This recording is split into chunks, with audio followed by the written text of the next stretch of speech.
Nimaga odamlar Toshkentda aynan shu joydan uy olgisi keladi desam, tanish bilish orttirish, atrofi yopiq zona, kvartirani shaxsiy parkovkasini borligini ko'rib tushunib yetdim. Qatligini aytmayman, u shaharga kimniki, bir JK Darxonda. Narx puliga arziydigan uy ko'rsataman, faqat uyga kirishimdan oldin yurakchani qizartirib qo'yishda esdan chiqmasin. Ana endi yo'qsin degan holda ichkari tarafga kiramiz. Sezgan bo'lsanglar, uyimiz 2 qavatdan iborat. 5 ta xona. 130 kvadrat. Birinchi xonasi mehmonxona. Bu yoqda qudoandalarni kutib olib, qozon ko'p tayyorlaydigan oshxonasigacha bor ekan.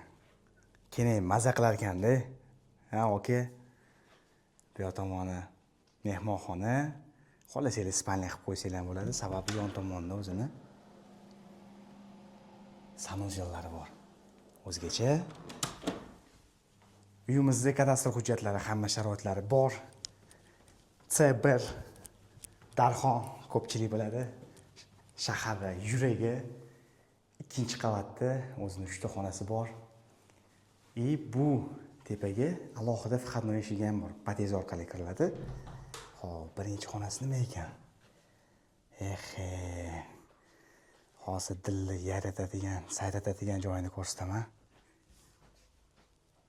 Fikringizni uzoqda qoldirasizlar. Mana shu joyga maza qilimda kofe ichib ijod qiladigan joy. Xo'p, keyingi xonasi endi.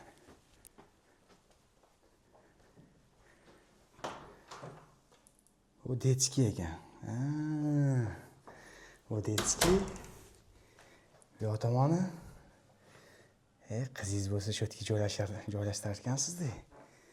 O'zini mebellari bilan. Gap yo'q. Xo'p.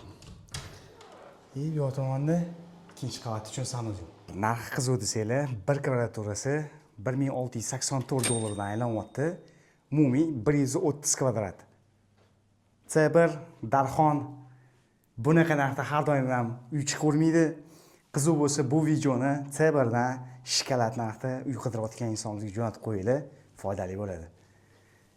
Qiziq bo'lsa pastda uy egalari nomerini videosida qoldiramiz. Charchab qolmanglar, joningiz sog' bo'lsin. Sizlarni Alloh uchun yaxshi ko'raman.